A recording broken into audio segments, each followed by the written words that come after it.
It's so intimidating. Oh my god. Oh, this is so exciting. Can everyone hear? Can everyone see?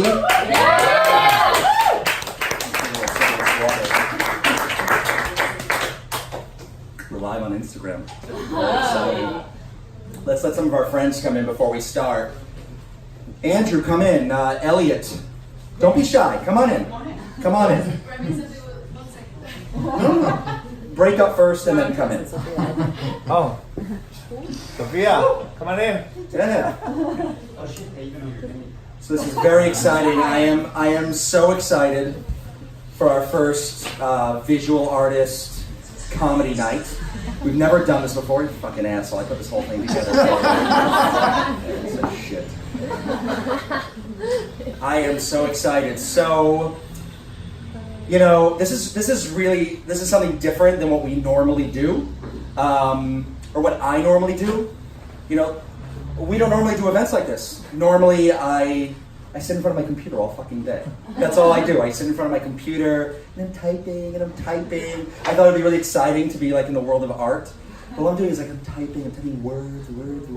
And you know, the thing is, people don't know this, but I have trouble with big words. Like when I was younger, I had a lot of trouble with words that are big, long words, anything over 10 letters.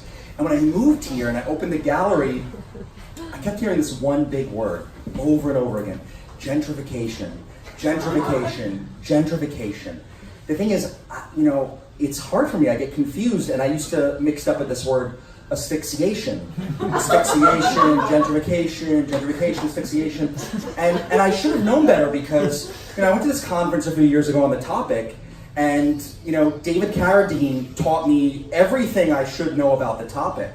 But, you know, if you go to a community board meeting about rezoning, you know, I'll still be the guy choking himself with his hands in his pants. You know, I just haven't learned my lesson.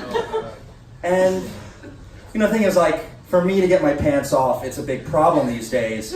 But this whole night was put together for Esteban Ocampo, as my colleague John Heller calls him, the panty dropper. I mean, he's a very special man, Esteban. Very beautiful man.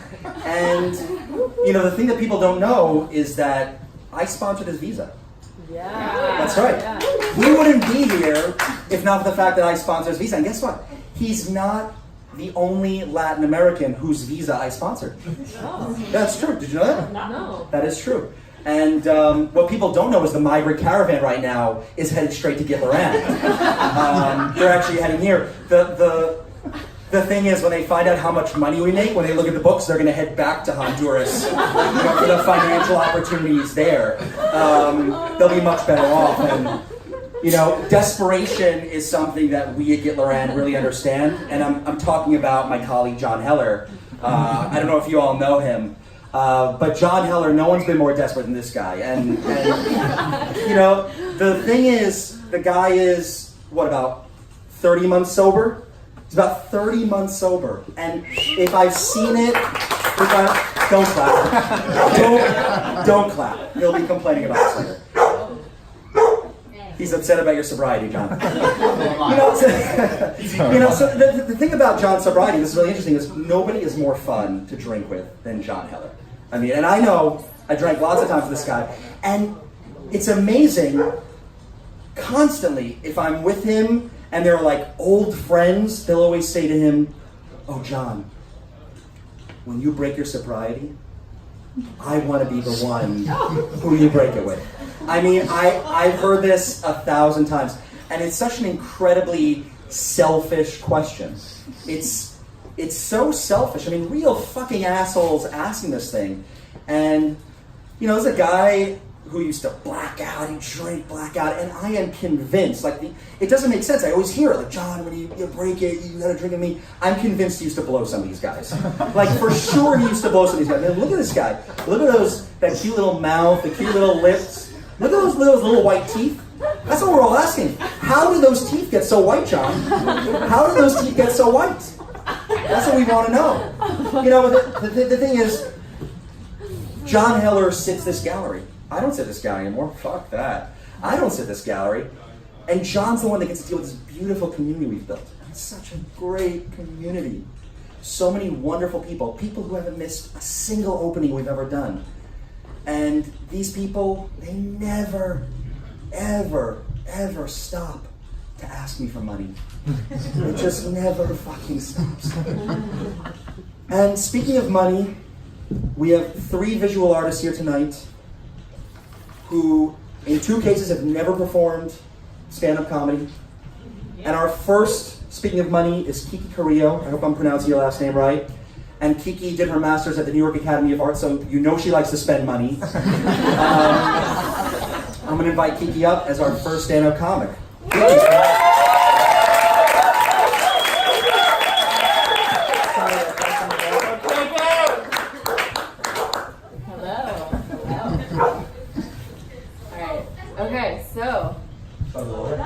I think it's good. Can you guys hear me? Yeah. Okay, so hey, my name is Kiki. This is my first time doing this, and I'm a little nervous. And something about these nervous feelings make me think about the first time I farted in front of my husband. And a little background about me: I grew up in a household we really embraced potty humor. We loved it. It was our safe place. We found so much joy in talking about farting and pooping. But when I met this guy, I thought, this guy's special. This guy's different. This guy might be the one that I don't fart in front of. So I was like, okay, I'm gonna wait. Well, I don't want you guys to think I waited till I got married to fart in front of him. I waited a month and a half, which was a really long time for me. But I was like, I'm gonna be like sexy, like I'm not gonna fart in front of him right away. And see how that goes, but then I also felt like there was a whole side of me that he wasn't experiencing that really helped shape who I am today. So the first time was memorable because it set the tone for many farts between then and now. He's over at my place, my first apartment in South Williamsburg, and I had this ledge on my windowsill, and there used to always be these pigeons that would hang out on the ledge. There'd always be 2, sometimes 3, and they'd always start singing. They make this noise like cuckoo, cuckoo, and oftentimes early in the morning they would sing. And this one time he's over, and in the morning they start singing. They're like cuckoo, cuckoo, and at the time my bed was like right in the corner of the room, and I wanted to shush them politely away, so I lean over him to get out of the bed, and right as my ass is directly in his face, it happens. And it's big and it's loud, and there's just no way of hiding what happened. But by the time, I didn't even register what had happened before he pops out of bed towards the window, and he's like, wait, there's a duck out there too? And just to this day, when I walk around Brooklyn and I see pigeons on a ledge, I just imagine a little duck right next to them, just chilling, making farting noise. So, like I said before, I came from a household that really embraced potty humor. And my parents were really relaxed, very casual people for the most part. Sometimes they were really strict, and they liked to teach us lessons. And this one lesson I remember in particular, it was during the summer. I was about 10 years old, and myself, my 2 sisters, we decided we wanted to make some money. And we'd never done this before. We'd never done anything that brought money in. So this was a really exciting prospect. We decided we were going to sell lemonade. So we go to our kitchen, we get like the lemonade packet, the cups, we find a pitcher to put the ice in, and then we go get like poster board from like our art closet thing, and some markers. We make a sign, okay, lemonade for sale. And we go outside. We took these 2 little tables and a few chairs. We're posted up there, and we're out there all day selling lemonade. It's a hot day. We're working really hard, and we ended up making $7. And it was amazing. Like there is no painting sale or commission I can make today that would match the excitement of those $7. So we're so excited, and we march into the house. Show my mom, look, Mom, we made $7. And she's like, oh, girls, that's great.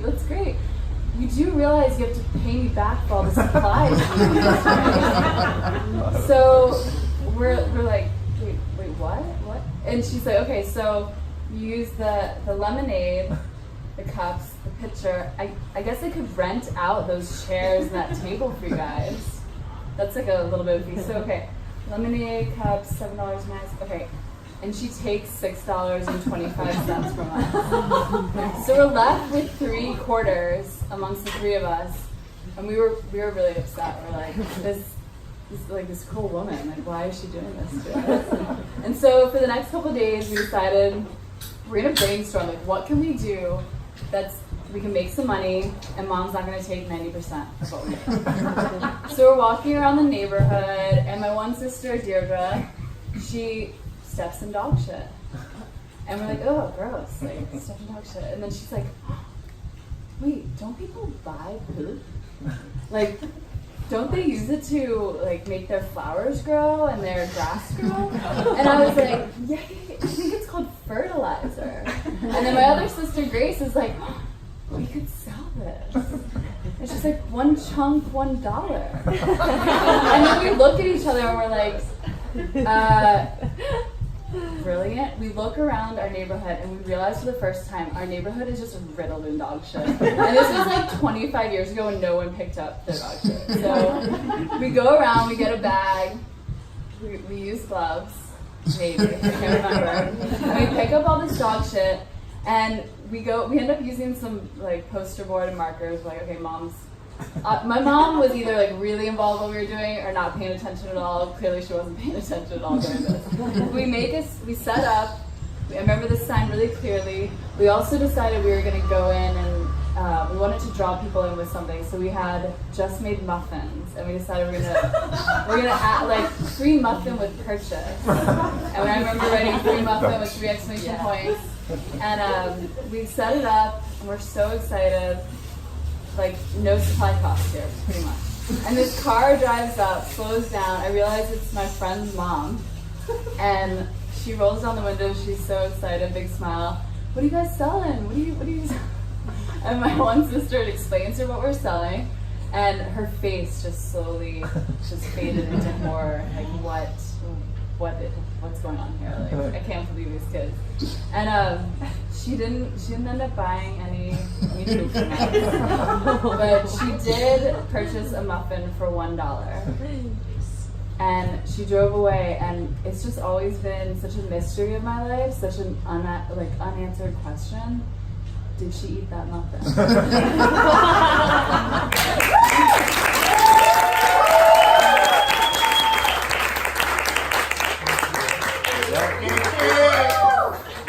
Kiki Carillo. Making it rain with shit muffins. $1 at a time. Our next performer, first time ever, Mr. Esteban Ocampo-Giraldo.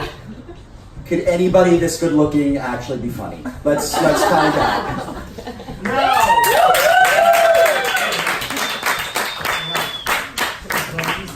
Hi everybody.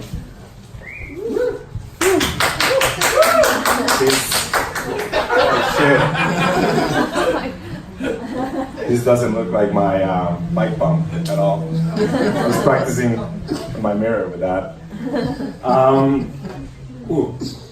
Give it up for Avi. Wonderful host. Thank you. Kiki. That was amazing. Thank you all for coming. Most of you know me. Well, my name is Esteban. In case you don't, I'm a painter. I'm an artist. And I wanted to give this stand-up comedy, wanted to try it in case painting doesn't work. So I'll still be fucked. For a second, I'm blanking here. It's really nerve-wracking. What's next? I want to look at my phone.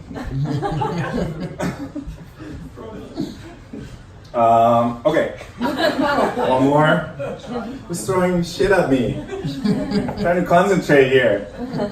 So I've been having some interesting talks with people around. I was talking with someone who started complaining about a hair in his drink, and he got so upset, and he was so like disgusted by it that I kind of felt insulted. You know, I mean, look at me. I'm a walking hair. So I was like, chill, man. It's just one hair. You've been talking to me for 5 minutes. Probably mine. So, are you disgusted by me right now? And he was like, no, it's fine. But yeah, honestly, I'm so hairy that if I go visit you at your place, please don't give me a white towel for me to shower. It's just gonna be dark at the end. I'm so hairy. If you start dating me, you'll get a free machete. Yeah. So it's like, here you go. You can use that for your first blowjob. And I'll tell you later why you'll need if you want to lick my ass.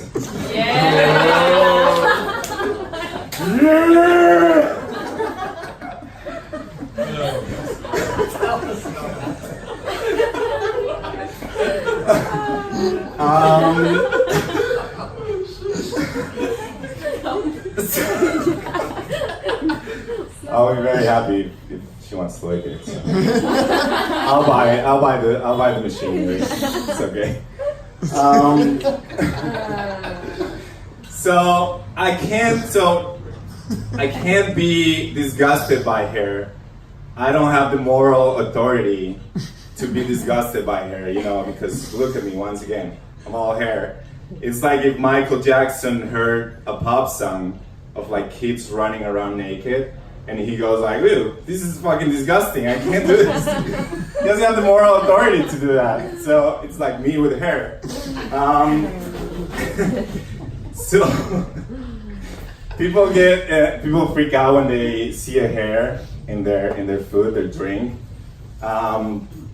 It's crazy how upset they get. If I see a hair in my food, I just think, oh, this is awesome, I get a free wish. So I just go deep into the rice and beans that I ordered from the Dominican place around the corner, grab that hair and just go like, this is the more hair in the world. That's my free wish.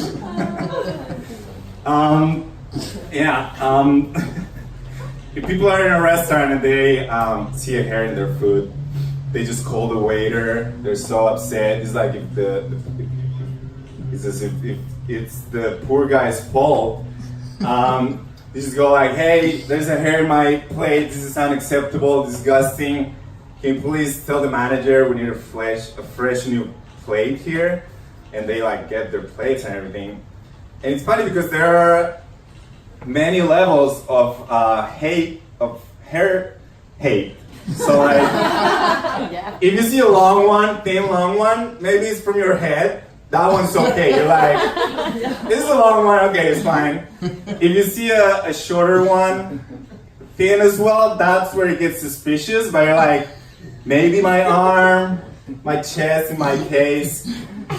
But if you see a small, thick one with like the roundish shape to it, then you're fucked because that might be a pubic hair. And people like really freak out on those. But it's funny because people go down on people all the time. And they're not disgusted by hair when they're going down on people. They're just like doing it, and they just, if they feel a hair, they just like spit it out. And they just keep going at it, or whatever they're doing. And they're just like, if nothing happens. Can you imagine if I'm going down on a girl, we're both enjoying it, and all of a sudden I feel a hair in my mouth and I go, what the fuck is this? This is a hair in my mouth. Waiter! Can you please tell the manager, which will be her mom or something, I don't know, God. Can you please tell the manager we need a fresh new vagina on this table? I'll be like, baby, I'm giving your vagina a 1-star rating on Yelp.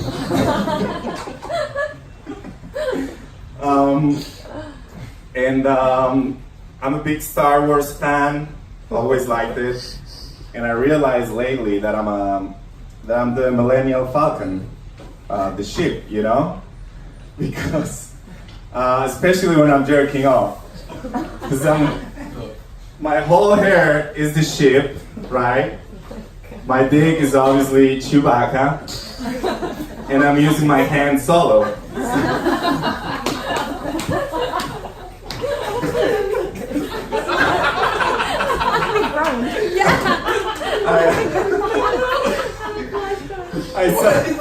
I'm so hairy.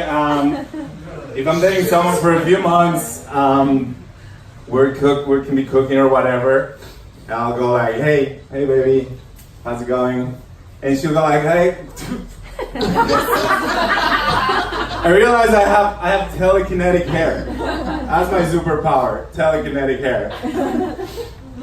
I don't remember how I looked before I had hair on my face. I don't remember how it felt, because even if I shave completely, I still have that like greenish shadow, and it feels like a sandpaper. So it was very different. I do remember how I felt before I had beard. I felt like shit, because nobody talked to me, nobody listened to what I had to say. I wasn't fucking anybody. Once I started growing hair out of my face, I was legit. People started to like pay attention to me. Girls started talking to me. I was fucking everybody. As soon as these locked, there used to be holes here. As soon as these locked, like my whole life changed. And what's funny is this all happened when I was 5 years old. Started growing a beard when I was 5 years old.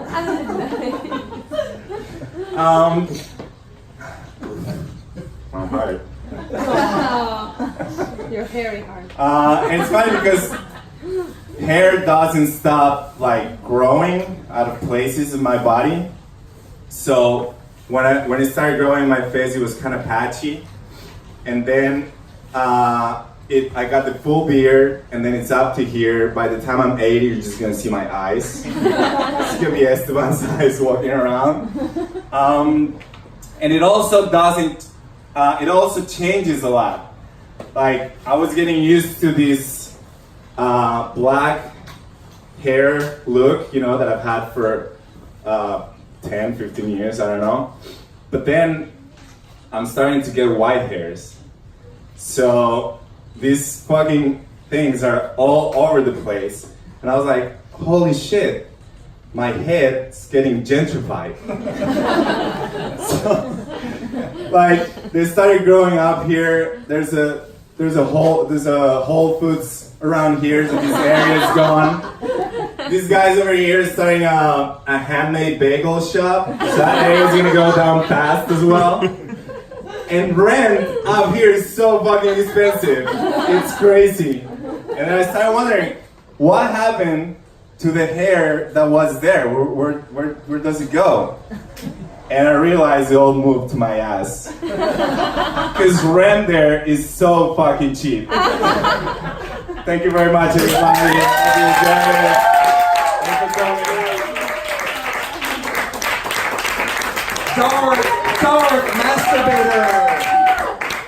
Dark masturbator, as he's now going to be called, or maybe Luke Cockwanker.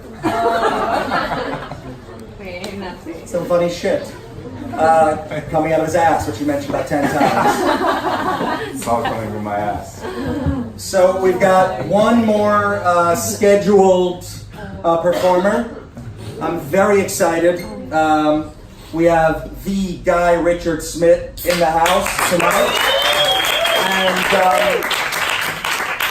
And we represent artists with the dumbest names like Boy Kong. If we were going to be Guy Smut, probably. And this is a guy who's, done stuff at MoMA all over the world. So his career's in the toilet if he's up at Gitler on whatever night it is tonight. So we're very excited to have him. Ladies and gentlemen, Guy Richard Smit. It's so great to be here. You're a beautiful crowd. But I have to say, I have to be honest for a moment that it's going to be a while before I get the image of Esteban. Kind of going like, no, you just put the razor on it and lick it. Cut the hairs and put your tongue in my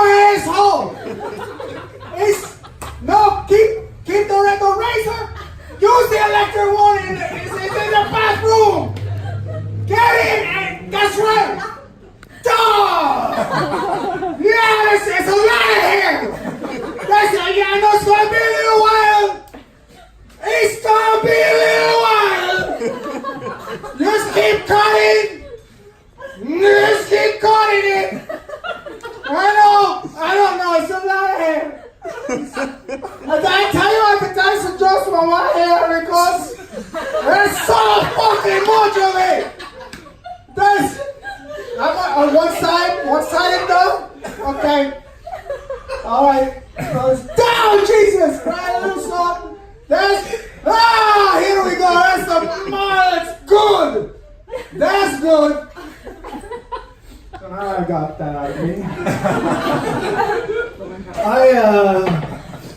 I'm an artist, like most of you people probably are. Which means that I have an amazing visual acuity. And I take, some have said, an obscene amount of pleasure in the visual. So if I pause at any moment during this and just kind of stare at you, I'm not being creepy. I'm just taking a great deal of pleasure in you and how you look. And you're a great looking audience. I'd say as an artist, it's funny because, you spend all your time in your studio, and I've never had this many people in my studio. So maybe I'm a better comedian than I'm a painter. But I guess we're about to find out. One of the funny things is, when you have this developed visual acuity, and I'm sure you guys are all like with me on this. You pick up details. You pick up things like Esteban's wearing 2 different size shoes.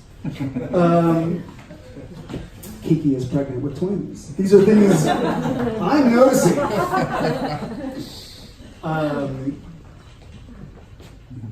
And I get to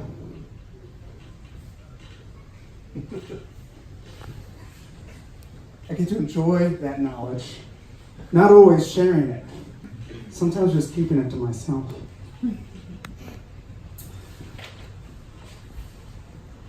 Recently I've been haunted. And I don't mean haunted like, a memory is haunting me, or, something I never really did is haunting me. No, I'm actually being haunted by a ghost. A ghost. A really loud ghost with a cool hat. And it's especially difficult because I don't believe in ghosts. I don't think they exist, which is creating an issue between the two of us. Because I think he's acting up based on this. I'm like, no, like, the lights are going flashing on and off. What a weird, electrical problem in the house. Or the other day, my cat was drowned in the sink. And I was like, what a crazy accident. And he was like, oh, it's me, I'm haunting you. No, ghosts don't exist. And there's a lot of reasons that ghosts don't exist. First of all, imagine what the world would be like if ghosts actually existed. New York would be fucking packed with ghosts. You wouldn't be able to move because of all the fucking ghosts. Have you been to Zabar's? Imagine the fucking ghosts. I want the whitefish salad. I'm asking for the whitefish salad. No, I'm the caviar on the right. Shut up! I'd like the whitefish salad, please. And I don't even want whitefish salad, but you get old Jewish people around you and you're somebody like, you want that shit. I want the bagels and the pickled onions. So anyway, ghosts don't exist. There are a number of reasons that ghosts don't exist. First of all, so in order for ghosts to exist, right, they've made up all these kinds of rules. Like, they're like a certain kind is getting they get lost walking towards the light, and I'm like, well, that's if you want to make rules for this kind of shit, fine. But I've been to Times Square and I've seen regular people, and I believe that those people could get lost walking towards the light.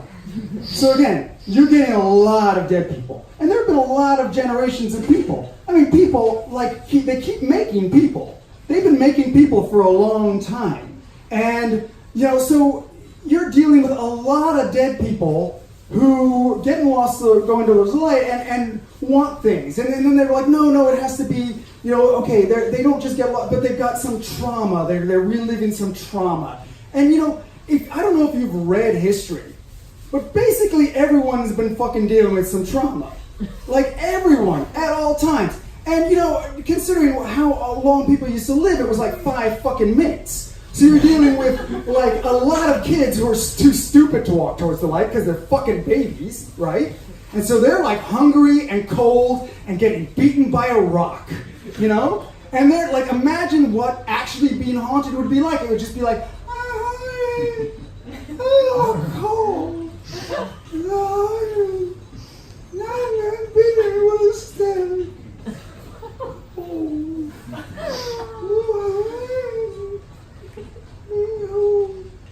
And, you know, like, and then they would kind of just dwindle. And then it'd be quiet again. And then the next one would be like, oh, I'm hungry. I'm cold. I'm hungry and cold. I'm being kicked. I'm being kicked by strangers. I'm hungry. And then the next one would be like, no, I'm a hungry Italian kid from the ghetto, and I'm getting kicked, and I'm getting hit by the head. Now someone kicked me again, and I'm hungry, and I'm cold, I'm alone. And that would really, you know, that would suck all the time. You know, and that's just here. And then you got like little chimney sweeps going like, oh, cool, I'm so hungry. I'm hungry and cold. I'm hungry and cold, and I'm sad. I'm just being cold all night, and I'm hungry. Someone help me. You know, and then like, you know, it would just be non-fucking stop. And I don't know if anyone has kids in the house, but you don't get shit done when kids are whining. And if you got fucking dead ghost kids whining at you, I mean, nothing would happen. Nothing would ever get done. So anyway, this ghost of mine is impressive, huge stature, and he's got this kind of Victorian clothing on. I think he's a preacher dude, preacher ghost man, and he got this cool preacher hat on, and he's like fucks with me, and I'm just like, you know what? And the other thing, ghost clothes. What the fuck is up with ghost clothes? I mean, did your clothes die too and get lost going to the light? You should not be wearing clothes. Like, no ghost should be wearing fucking clothes. And it's not, I'm not trying, like, I don't want to see his fucking shriveled ghost dick. That's not my, you know, I mean, yes, a lot of people who died were like also like soldiers and like young dudes who were just like, I'm going to the Galilee, I've been stabbed through with a spear. I'm sweaty and wearing armor. And I'm hot. Good looking guy. Young, good looking guy. Just hanging out, being a ghost. Being a ghost, hanging out, sweaty, young, built. We didn't eat a lot on my ship going to Crimea, but I have a wonderful uniform. Well, they're not wearing a uniform, they're fucking naked and they're greasy. And yeah, sure, maybe I'd suck that fucking dick. Sure. Yeah, a ghost dick that's like that, I would fucking do it. I wouldn't do a lot of them because I don't want to become that guy. Because you know what's going to happen. The first fucking ghost dick you suck, then everyone else is going to be like, man, I got killed at 18 in a fucking trench in the Ardennes. Boy, I would like my ghost dick sucked. And how do you tell a dude who fucking died before anyone ever touched his dick that you're not going to suck it? I mean, I have empathy issues because I'm a painter. And so you're going to end up just being like, okay, how about a hand job? It's like, well, I mean, Jesus, I died at 18. All right. So then you're like, and then some other fucking sailor dude's like, hey, you see that fucking guy over there? What's up with that? No, that's just a ghost sucking his dick. No, that's a real fucking guy sucking that guy's ghost dick. And then they're all like, shit, man, I haven't had my ghost dick sucked, like, ever. I'm fucking 16. And then you're like, well, like, I'm trying to do my taxes, and I'm fucking sucking this guy's dick. And they're like, dude, come on. I've never, like, and there's like this, a line, and you're like, well, okay, fine, but could we just get this hurried up? Because, and then, you're doing all this, and like, just, like, all right, okay, but wait a second, I've got to okay, could we get, right, okay, colonial soldiers on this side, all right, we got Greeks over here, all the Greeks, just shove them up, all there right up front, that's fine, okay, German soldiers got a little relax. I feel bad, but, that's fucked up. Red Army, ooh. Okay, and, and you're just sitting there, and, I mean, when's that gonna stop? When's it gonna stop?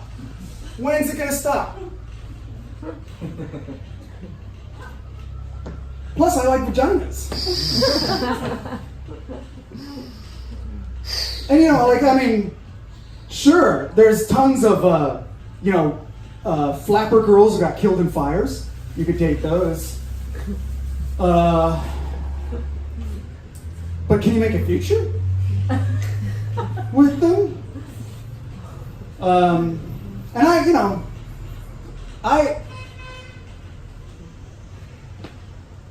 while a ghost dick is like, that's an impressive thing, partly because of the desperation and the sadness and the ennui and the desperation and a little bit more desperation.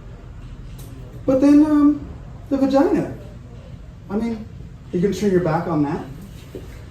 And I'm not talking about party vaginas. Because yeah, everyone's like loves a fucking party vagina, pull up colors and craziness. But I'm talking about your workaday vagina. I want to sing the praises of the workaday. I'm going to try to say the word. Workaday vagina. You know that vagina nestled softly behind cotton twill, jeans, pencil skirt.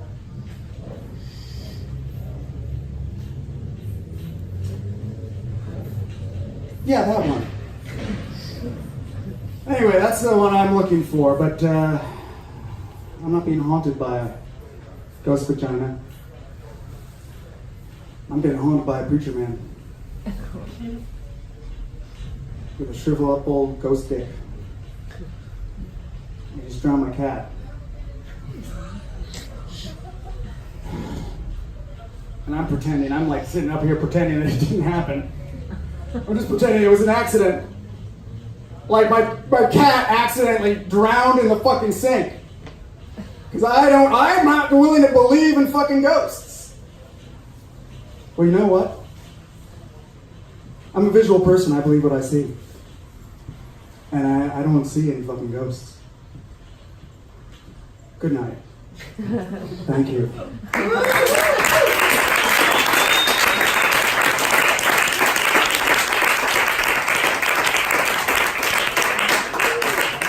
Richard Smit. I know we're all thinking the same thing. The next time, a boat of migrants from Africa, drown. When the boat goes down and 200 souls are lost, they'll have to suck all their dicks. They just wanted to make better lives for themselves in Italy and Europe. Before we close out the night and dance to Elvis Costello, even if you're not a visual artist, if you'd like to do a little stand-up, we have a taker. Amazing! Yeah. Ladies and gentlemen, I know his name, Mr. Michael Rabinowitz. Yes. Don't be insulted by this, Michael.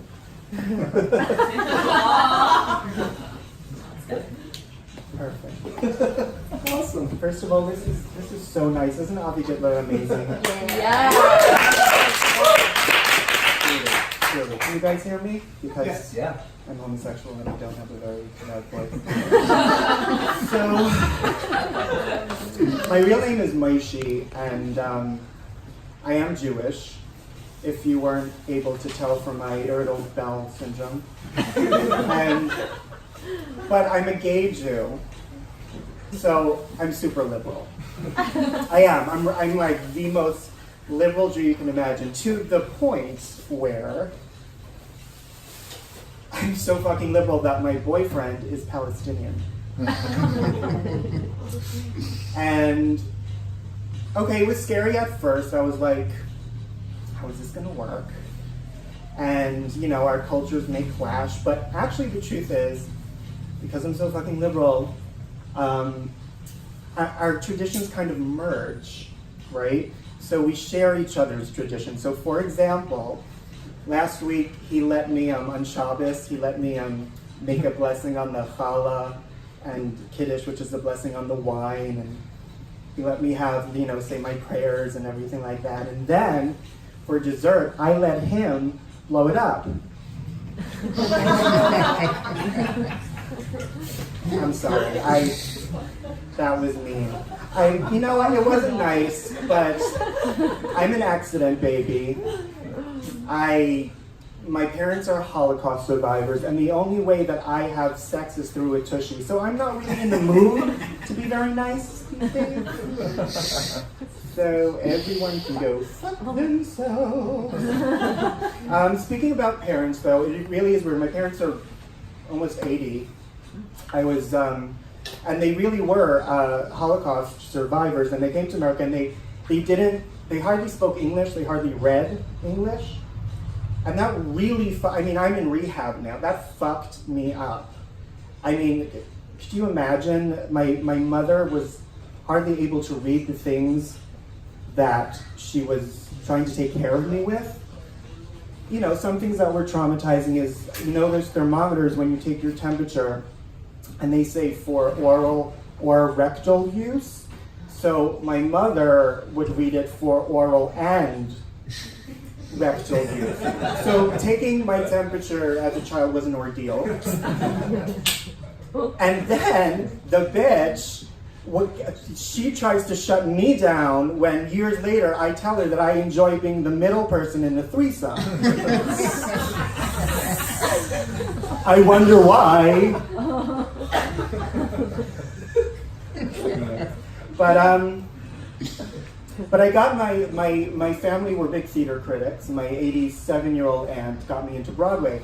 She came one Shabbos and she said, "Oh my God, I saw."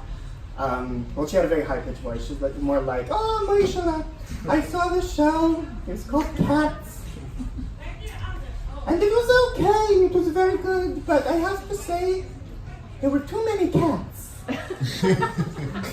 Why did there have to be so many cats?"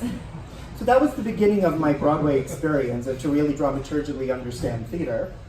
But the other weird thing about parents who can't read is older parents, they put they save their Advil and Tylenol pill boxes even after it's empty.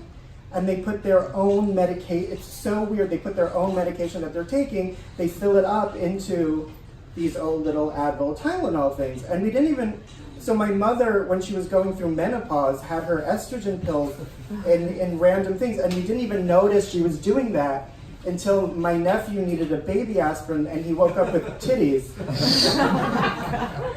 You know, and it's whatever. But I'm dealing with it. I'm on SSRIs, which are antidepressants. I'm sure everyone in this room are on them. And it's weird. I never really took them before, but I think it's working, because when I went back to my psychiatrist and he asked me, so are you feeling better? I actually said, the truth is I haven't taken a shit in 6 weeks, but I'm not anxious about it. So I guess it's working. But I did finally control my Ambien use. I feel like Ambien just used to really fuck me up. I used to do really weird things, but now I take much less of it because I have trouble sleeping. And I think the litmus test was when I took that Ambien and I woke up and there was no semen in my cat. And that helped. But I just, everyone was really funny tonight, and I had a really good time. And none of the comedians here, I mean, maybe I was the type of person who's not funny. Do you know there's really not funny comedians who think that being a pathological liar is comedy? Like, oh my God, it's pouring outside. Oh shit. No, I'm just kidding. That wasn't a joke. You just admitted to me that you're a pathological liar within 3 seconds. And it's funny, it's a pathology because they even have their own word. They're not even saying, no, I'm just kidding. It's, you know that person, it's that song. It's like, there's a beat on your head. Oh my God, are you fucking serious? Nah, just nah, just Anyways, you guys been great. Thank you very much.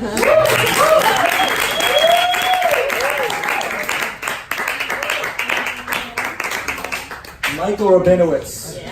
Michael Rabinowitz holding a little white towel the whole time. When he told his parents he was gay, they started waving the white towel around. They've been waving it ever since. Well, do we have any other takers? Anybody else want to give it a go? John Heller, you want to perform a couple jokes? No thanks. Not funny, says he, I suppose. Well, we're going to do this again, but thank you so much for coming. Thanks to all of our performers. First time last year, we're a wonderful crowd. We'll see you next year.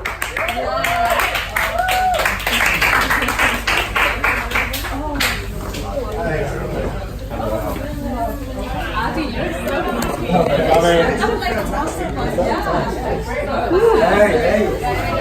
By the way, I was like looking at you and you made eye contact. I was going to say we